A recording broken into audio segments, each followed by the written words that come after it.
नमस्कार दोस्तों, आपका हमारे YouTube चैनल धार्मिक कथाएं और कहानियाँ में स्वागत है।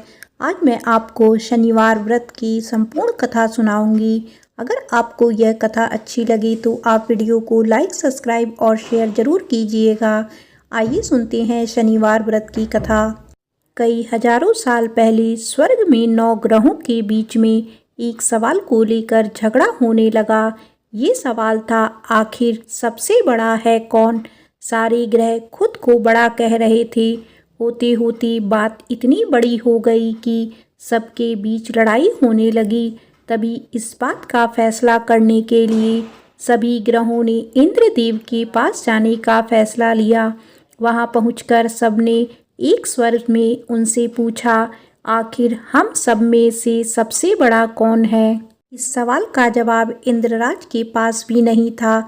इस बात को सुनते ही वो परेशान हो गए। साफ शब्दों में इंद्रदेव ने कह दिया कि आपके इस सवाल का जवाब राजा विक्रमादित्य ही दे सकते हैं। हम सबको तुरंत पृथ्वी लोक चली जाना चाहिए। सबने इंद्रदेव की बात मान ली और सभी एक साथ उज्जैन पहुंच गए। वहां पहुंचकर सारे 9 ग्रहों ने इंद्रदेव से पूछा गया सवाल इस बार राजा विक्रमादित्य से किया। ऐसा सवाल सुनकर राजा भी हैरान हो गए। उनके मन में हुआ कि हर ग्रह की अपनी एक खासियत है। हर कोई किसी धातु का देव कहलाता है और सबकी शक्ति अलग अलग व प्रभावी है। अगर किसी को बड़ा और किसी को छोटा कह दिया तो बड़ी मुश्किल हो सकती है। सोचते सोचते विक्रमादित्य के दिमाग में एक तरकीब आई। उन्होंने सभी ग्रहों का आसन बनवाकर लगा दिया। हर धातु के गुण के हिसाब से आसन लगाए गए थे, जैसे कि सोना, चांदी, कांसा, तांबा, सीसा, रांगा, जस्ता, अभ्रक और लोहा। अब इन आसनों में उनके स्वामी को बैठने के लिए कहा। सब एक एक करके अपने सिंहासन पर बैठ गए। सबके बैठने के बाद राजा विक्रमादित्य बोले कि आप लोगों के सवाल का जवाब तो खुद ही मिल गया है। अब जो सबसे आगे बैठा है वही सबसे बड़े हैं। इस बात को सुनते ही आखिरी सिंहासन पर बैठे शनिदेव को गुस्सा आ गया। गुस्से में शनि ने विक्रमादित्य से कहा, तुमने मुझे सबसे पीछे बैठाकर मेरा अपमान किया है। तुम्हें मेरी शक्तियों का अंदाजा नहीं है। मैं तुम्हें पूरी तरह से खत्म कर दूंगा। उन्होंने आगे कहा कि सूर्य किसी राशि में 1 महीने, चंद्रमा किसी राशि में 2.25 दिन, मंगल एक राशि में 1.5 महीने, बुध व शुक्र 1 महीने, बृहस्पति 13 महीने ही रहते हैं। इन सब के मुकाबले मैं किसी भी राशि में 7.5 साल तक 7.5 बनकर रहता हूँ। कई देवता मेरे प्रकोप से पीड़ित हैं। भगवान राम को भी 7.5 का प्रकोप झेलना पड़ा। इसी वजह से वो जंगल गए थे। रावण भी 7.5 की वजह से ही लड़ाई में मारा गया था। अब तुम्हारी बारी है। तुम भी मेरे प्रकोप से बच नहीं पाओगे। अब ये सब देखकर अन्य ग्रहों के देवता चले गए और शनिदेव भी नाराज होते हुए आगे निकल गए। इतना सब होने के बाद विक्रमादित्य परेशान थे, लेकिन वो पहले की तरह ही अपनी जनता के लिए न्याय करते रहे। होते होते वो आनंद से अपना जीवन जीने लगे, पर शनिदेव अपना अपमान बिल्कुल भी नहीं भूले थे। बदला लेने के मन से एक दिन शनिदेव घोड़ा व्यापारी के रूप में उज्जैन पहुँचे। वहाँ पहुँचते ही उन्होंने खबर फैला दी कि उनके पास खूब तेज दौड़ने वाले घोड़े हैं। इस खबर के मिलते ही राजा ने घोड़े का ख्याल रखने वाले अश्वपाल को कहा कि जाओ उससे घोड़ा खरीद कर ले आओ। वो गया और देखा कि घोड़ा काफ़ी कीमती है। फिर विक्रमादित्य खुद गए और एक ताकतवर घोड़ा पसंद कर लिया। उसके बाद घोड़े की गति को देखने के लिए विक्रमादित्य उस घोड़े पर सवार होने लगे। तभी घोड़ा हवा में तेजी से दौड़ा और राजा को जंगल ले जाकर छोड़ दिया। जंगल से राजा अपने नगर वापस आने का रास्ता ढूंढने लगे। उन्होंने कई घंटों तक रास्ता ढूंढा, लेकिन उन्हें रास्ता नहीं मिला और वो भूख प्यास से तड़पने लगे। कुछ ही देर में उन्हें एक चरवाहा दिखा। उससे राजा ने पानी मांगकर पी लिया और पानी के बदले में उसे अपनी सोने की अंगूठी दे दी। उसके बाद राजा रास्ता पूछते हुए एक नगर में पहुँचे। वहाँ सामने ही राजा को एक सेठ की दुकान दिखाई दी। वो कुछ देर के लिए वहाँ बैठकर उस सेठ से बातें करने लगे। उसी वक्त सेठ की दुकान की चीज़ें बहुत तेज़ी से बिकने लगी। सेठ को लगा कि राजा उसके लिए भाग्यशाली है, इसीलिए वो उन्हें अपने घर खाना खिलाने के लिए ले गए। घर पहुंचकर सेठ कुछ देर के लिए राजा को एक कमरे में छोड़कर बाहर गए। वहां राजा ने एक खूंटी पर हीरे का हार लटका हुआ देखा। तभी 1 घंटी बजी और देखते ही देखते खूंटी ने उस हार को निगल लिया। ये सब देखने के बाद राजा बड़ा हैरान हुए। कुछ देर बाद सेठ वहां आया तो उसे वो हार नहीं दिखा। तभी उसे विक्रमादित्य पर हार चोरी करने का शक हुआ। सेठ ने उसकी शिकायत उस नगर के राजा को कर दी। सैनिक विक्रमादित्य को जंजीर में जकड़कर उस राज्य के राजा के पास ले गए। राजा ने विक्रमादित्य से पूछा, वो हार कहाँ है? उन्होंने जवाब दिया, उसे वहाँ की खूंटी निकल गई जिसमें वो हार टंगा हुआ था। इस बात को सुनते ही राजा गुस्से से लाल हो गए।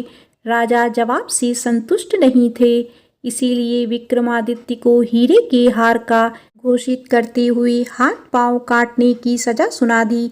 सैनिकों ने राजा का आदेश मानते हुए विक्रमादित्य के हाथ पांव काटकर उसे सड़क पर यूं ही छोड़ दिया। सड़क पर इस तरह से पड़े हुए विक्रमादित्य को कई दिन हो गए थे। एक दिन तेली को उन पर दया आ गई और उन्होंने अपने घर लेकर चला गया। उन्हें बैल हाँकने वाले कोलू की जगह काम दिया। अब विक्रमादित्य रोज बैलों को आवाज़ देकर उन्हें हाँकते थे। रोज बैलों को हाँकने का काम करने पर विक्रमादित्य को बदले में खाना मिलता था। इसी तरह होते होते 7.5 साल बीत गए। 7.5 साल बाद जब राजा 7.5 खत्म हुई तो वर्षा ऋतु शुरू हो गई। विक्रमादित्य एक रात बादल और बारिश के राग वाला गाना जोर जोर से गा रहे थे। तभी उस नगर की राजकुमारी पास से ही गुजर रही थी। उसने वो गाना सुना और दासी को कहा कि पता लगाओ वो कौन है। दासी ने ठीक वैसा ही किया। वो कुछ देर बाद लौटकर आई और कहा कि वो एक राजा हैं जिसे हीरे का हार चुराने की सजा के रूप में अपंग कर दिया गया है। राजकुमारी को उसका बादल बारिश के राग वाला गाना खूब पसंद आया था, इसीलिए उसने अपंग राजा से शादी करने का फैसला लिया। इस बारे में जब राजकुमारी ने अपने माँ बाप को बताया तो उन्होंने इस रिश्ते से इनकार कर दिया। विक्रमादित्य के संगीत पर मोहित उस राजकुमारी ने जिद पकड़ ली कि वो शादी करेगी तो विक्रमादित्य से ही करेगी, वरना वो अपने प्राण त्याग देगी। बेटी की जिद के आगे हारकर उन्होंने उसकी शादी विक्रमादित्य से करवा दी। शादी के बाद राजकुमारी भी विक्रमादित्य के साथ तेली के घर चली गई। विवाह की रात को ही विक्रमादित्य के सपने में शनिदेव आई और कहा कि अब तो तुम्हें मेरे प्रकोप का पता चल ही गया होगा। अपने दंड की सजा मैंने तुम्हें इस तरह से दी है। सपने में ही राजा दुखी होकर शनिदेव से माफ़ी मांगने लगा और प्रार्थना करते हुए बोले, आपने मुझे जितना दुख दर्द दिया है उतनी किसी और को मत देना। विक्रमादित्य की प्रार्थना सुनकर शनिदेव को अच्छा लगा। उन्होंने सपने में ही उन्हें बताया कि जो भी इंसान मेरी पूजा करेगा, मुझ पर ही मन लगाकर ध्यान रख करेगा, मेरी कथा सुनेगा, चींटियों को आटा खिलाएगा, वो मेरे प्रकोप से हमेशा बचा रहेगा। साथ ही मैं उनके मनोरथ भी पूरे करूँगा। सपने में ये सब देखते ही विक्रमादित्य की नींद खुल गई और उनके हाथ पांव भी लौट आए थे। अपंगता से छुटकारा पाकर वो बहुत खुश हुए। उन्होंने मन से शनिदेव को धन्यवाद किया। इसके बाद विक्रमादित्य ने अपनी पत्नी को शनिदेव के प्रकोप की पूरी कहानी सुनाई। तभी सेठ को भी पता चला कि वो अपंग इंसान राजा विक्रमादित्य हैं।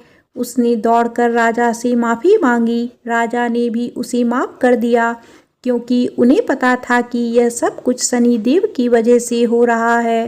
सेठ ने दोबारा विक्रमादित्य को अपने साथ घर चलने के लिए कहा। वहां सब मिलकर खाना खा रहे थे। उसी समय एक और हार खूंटी ने निगल लिया। इस दृश्य को सबने देखा और हैरान हो गए। कुछ देर बाद सेठ को अपने करने पर पछतावा हुआ और उन्होंने अपनी बेटी की शादी विक्रमादित्य से करवा दी। विवाह में सेठ ने उसे खूब सारे आभूषण दिए। राजा विक्रमादित्य अपनी दोनों पत्नियों के साथ राज्य वापस चल पहुँचे। वहाँ धूमधाम से उनका स्वागत हुआ। अगले ही दिन विक्रमादित्य ने यह घोषणा करवा दी कि सारे ग्रहों में सबसे श्रेष्ठ शनिदेव हैं। प्रेम से बोलो शनिदेव की जय। आइए अब सुनते हैं शनिदेव के जन्म की पौराणिक कथा। स्कंद पुराण के अनुसार सबसे अधिक प्रचलित शनि उत्पत्ति की कथा इस प्रकार है। जब सूर्य देवता का विवाह दक्ष कन्या संज्ञा के साथ हुआ तो संज्ञा सूर्य देव का अत्यधिक तेज सहन नहीं कर पाती थी। उन्हें लगता था कि मुझे तपस्या करके अपने तेज को बढ़ाना होगा या तपोबल से सूर्य की अग्नि को कम करना होगा, लेकिन सूर्य के लिए वो पतिव्रता नारी थी। सूर्य के द्वारा संज्ञा के गर्भ से 3 संतानों का जन्म हुआ। वैवस्वत, मनु, यमराज और यमुना। संज्ञा अपने बच्चों से बहुत प्रेम करती थी, मगर सूर्य की तेजस्विता के कारण बहुत परेशान रहती थी। एक दिन संज्ञा ने सोचा कि सूर्य से अलग होकर मैं अपने मायके जाकर घोर तपस्या करूंगी और यदि विरोध हुआ तो दूर कहीं एकांत में जाकर तप करना उचित रहेगा। संज्ञा के तपोबल से अपने ही जैसी दिखने वाली छाया को जन्म दिया, जिसका नाम सुवर्णा रखा। संज्ञा ने अपनी छाया सुवर्णा को अपने बच्चों की जिम्मेदारी सौंपते हुए कहा कि आज से मेरे स्थान पर मेरा नारी धर्म तुम निभाओगी और बच्चों की परवरिश भी करोगी। अगर कोई आपत्ति आ जाए तो मुझे बुला लेना, मैं दौड़ी चली आऊँगी। मगर एक बात याद रखना कि तुम छाया हो, संज्ञा नहीं। यह भेद कभी किसी को पता नहीं चलना चाहिए। संज्ञा छाया को अपनी जिम्मेदारी सौंपकर अपने पीहर मायके चली गई। घर पहुंचकर अपने पिताश्री को बताया कि मैं सूर्य का तेज सहन नहीं कर सकती, अतः तप करने के लिए अपने पति से बिना कुछ कहे मायके आई हूँ। यह सुनकर पिता ने संज्ञा को बहुत डांटा और कहा कि बिन बुलाए बेटी यदि मायके में आई तो पिता व पुत्री को दोष लगता है। बेटी, तुम जल्द अपने ससुराल सूर्य के पास लौट जाओ। तब संज्ञा सोचने लगी कि यदि मैं वापस लौटकर ससुराल गई तो छाया को मैंने जो कार्यभार सौंपा है उसका क्या होगा, छाया कहाँ जाएगी। यह सोचकर संज्ञा ने उत्तर कुरुक्षेत्र में भीषण घनघोर जंगल में जाकर शरण ले ली। अपनी खूबसूरती तथा यौवन को लेकर उन्हें जंगल में डर लग रहा था, अतः उन्होंने बड़वा घोड़ी का रूप धारण किया ताकि कोई उन्हें पहचान न सके और तप करने लगी। उधर सूर्य और छाया के मिलन से 3 बच्चों का जन्म हुआ। सूर्य और छाया दोनों एक दूसरे से पूर्णतः संतुष्ट थे और सूर्य को छाया पर कभी संदेह नहीं हुआ। छाया ने जिन 3 बच्चों को जन्म दिया था उनके नाम थे मनु, शनिदेव एवं पुत्री भद्रा। एक अन्य कथा के अनुसार शनिदेव की उत्पत्ति महर्षि कश्यप के अभिभावकत्व में कश्यप यज्ञ से हुई। जब शनिदेव छाया के गर्भ में थे तो शिव भक्तिनी छाया ने शिव जी की इतनी तपस्या की कि उन्हें अपने खाने पीने तक का ख्याल नहीं रहता था। छाया ने अपने आप को इतना तपाया कि गर्भ के बच्चे पर भी तप का प्रभाव हुआ और छाया के भूखे प्यासे रहने तथा धूप गर्मी में तपन से गर्भ में ही शनि का रंग काला हो गया। जब शनि का जन्म हुआ तो सूर्यदेव शनि के काले रंग को देखकर हैरान हो गए। उन्हें छाया पर शक हुआ। उन्होंने छाया का अपमान कर डाला। कहा कि यह मेरा पुत्र नहीं हो सकता। शनिदेव के अंदर जन्म से ही माँ की तप शक्ति का बल था। जब उन्होंने देखा कि मेरे पिता माँ का अपमान कर रहे हैं, तब उन्होंने क्रूर दृष्टि से अपने पिता को देखा तो पिता सूर्य की पूरी देह का रंग काला और उनकी छाया काया धूमिल पड़ गई। उनके रथ के घोड़ों की चाल रुक गई, रथ आगे नहीं चल सका। तब सूर्यदेव परेशान होकर शिवजी को पुकारने लगे। शिवजी ने सूर्यदेव को सलाह दी और कहा कि आपके द्वारा नारी व पुत्र दोनों का अपमान हुआ है, इसीलिए आपको यह दोष लगा है। सूर्यदेव ने अपनी गलती की क्षमा मांगी और शिवजी को प्रसन्न करके पूर्वतः पुनः सुंदर रूप एवं घोड़ों की गति प्राप्त की। तब से श्री शनिदेव पिता के विद्रोही, शिवजी के भक्त तथा माता के प्रिय हो गए। हमारे जीवन में जन्म से लेकर मृत्यु तक शनिदेव का प्रभुत्व है। जन्म लेते ही जातक के परिवार वालों की अभिलाषा होती है कि हमारी राशि में या जन्म लेने वाले बच्चे की राशि में शनि कैसा है, कौन से ग्रह नक्षत्र में बच्चे का जन्म हुआ है। हमारे शरीर में जो लौह तत्व मौजूद हैं, उस लौह तत्व का स्वामी शनि है। शनि के कमज़ोर होने से, शनि के प्रकोप तथा शनि पीड़ा से वह लौह तत्व शरीर में कम हो जाता है, जिसकी वजह से तमाम शारीरिक व्याधियां व्यक्ति को कमज़ोर बनाती हैं। शरीर में यदि लौह तत्व है तो बल है, इसके बिना शरीर की ऊर्जा समाप्त हो जाती है। जिनका शनि प्रबल है, उन्हें लौह तत्व की कमी कभी नहीं होती। शनिदेव साक्षात रुद्र हैं। उनकी शरीर क्रांतिशील व इंद्र नीलमणि के समान है। शनि भगवान के शीर्ष पर स्वर्ण मुकुट, गले में माला तथा शरीर पर नीले रंग के वस्त्र सुशोभित हैं। शनिदेव गिद्ध पर सवार रहते हैं। हाथों में क्रमशः धनुष, बाण, त्रिशूल और वज्रमुद्रा धारण करते हैं। वे भगवान सूर्य तथा छाया स्वर्णा के पुत्र हैं। वे क्रूर ग्रह माने जाते हैं। इनकी दृष्टि में क्रूरता का मुख्य कारण उनकी पत्नी का श्राप है। ब्रह्म पुराण के अनुसार बाल्यकाल में ही शनिदेव भगवान श्री कृष्ण के अनन्य भक्त थे। वे भगवान श्री कृष्ण के अनुराग में मग्न रहा करते थे। युवावस्था में उनके पिताश्री ने उनका विवाह चित्ररथ की कन्या से करवा दिया। उनकी पत्नी सती साध्वी एवं परम तेजस्विनी थी। एक रात्रि वह ऋतु स्नान कर पुत्र प्राप्ति की इच्छा लिए शनिदेव के पास पहुँची, परंतु शनिदेव तो भगवान श्री कृष्ण के ध्यान में लीन थे। उन्हें बाहर संसार की सुधि ही नहीं थी। उनकी पत्नी प्रतीक्षा करके थक गई। उनका ऋतुकाल निष्फल हो गया, इसीलिए उन्होंने क्रूर होकर शनिदेव को श्राप दे दिया कि आज से तुम जिसे भी देखोगे वह नष्ट हो जाएगा। ध्यान टूटने पर शनिदेव ने अपनी पत्नी को मनाया।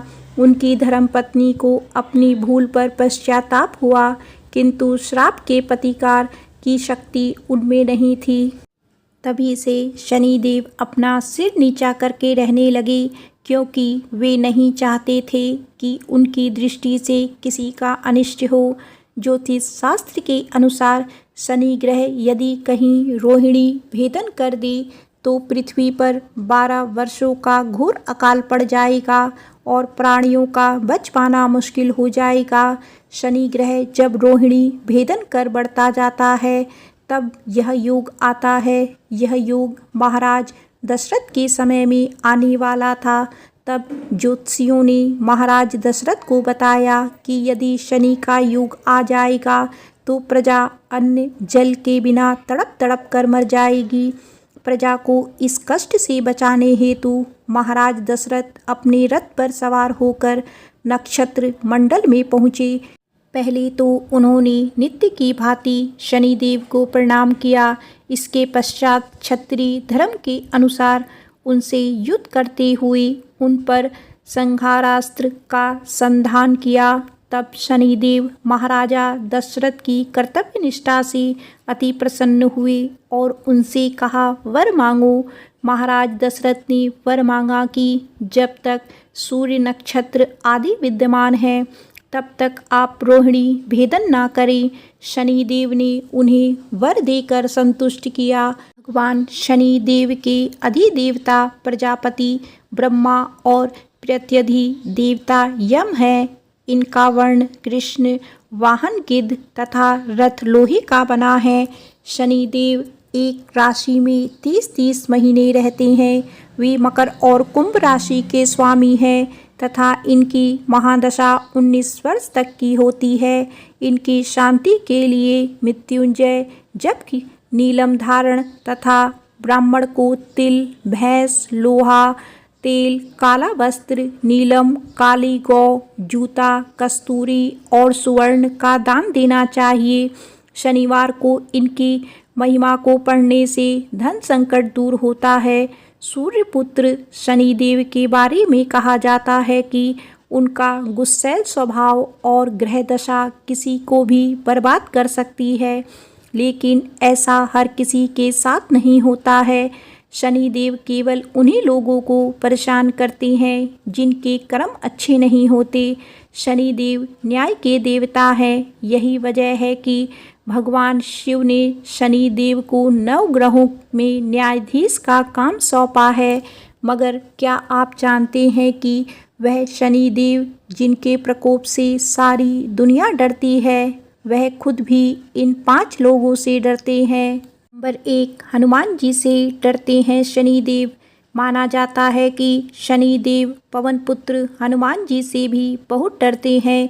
इसीलिए ऐसा कहा जाता है कि हनुमान जी के दर्शन और उनकी भक्ति करने से शनि के सभी दोष समाप्त हो जाते हैं। जो लोग हनुमान जी की नियमित रूप से पूजा करते हैं उन पर शनि की दशा का खास प्रभाव नहीं पड़ता। यही वजह है कि शनिवार को शनिदेव के साथ साथ हनुमान जी की भी पूजा करते हैं। नंबर 2, श्री कृष्ण से डरते हैं शनिदेव। अच्छों को अपनी लीला से सबक सिखाने वाले भगवान श्री कृष्ण को शनिदेव का इष्ट माना जाता है। मान्यता है कि अपने इष्ट का एक दर्शन पाने को शनिदेव ने श्री कृष्ण जी की तपस्या की थी। शनिदेव के कठोर तप से प्रसन्न होकर श्री कृष्ण जी ने कोयल के रूप में दर्शन दिए। तब शनिदेव ने कहा कि वह अब से श्री कृष्ण के भक्तों को परेशान नहीं करेंगे। नंबर 3, पीपल से भय खाते हैं शनिदेव। पौराणिक मान्यताओं के अनुसार शनिदेव को पीपल से भी डर लगता है। इसीलिए शनिवार को पीपल के पेड़ के नीचे सरसों के तेल का दीपक जलाने से शनिदेव प्रसन्न होते हैं। शास्त्रों में बताया गया है कि जो पिप्पलाद मुनि का नाम जपेगा और पिप्पल की पूजा करेगा उस पर शनि दशा का अधिक प्रभाव नहीं होगा। नंबर 4, अपनी पत्नी से भी डरते हैं शनिदेव। शनि महाराज अपनी पत्नी से भय खाते हैं। इसीलिए ज्योतिष शास्त्र में शनि की दशा में शनि पत्नी का नाम मंत्र जपना भी शनि का एक उपाय माना गया है।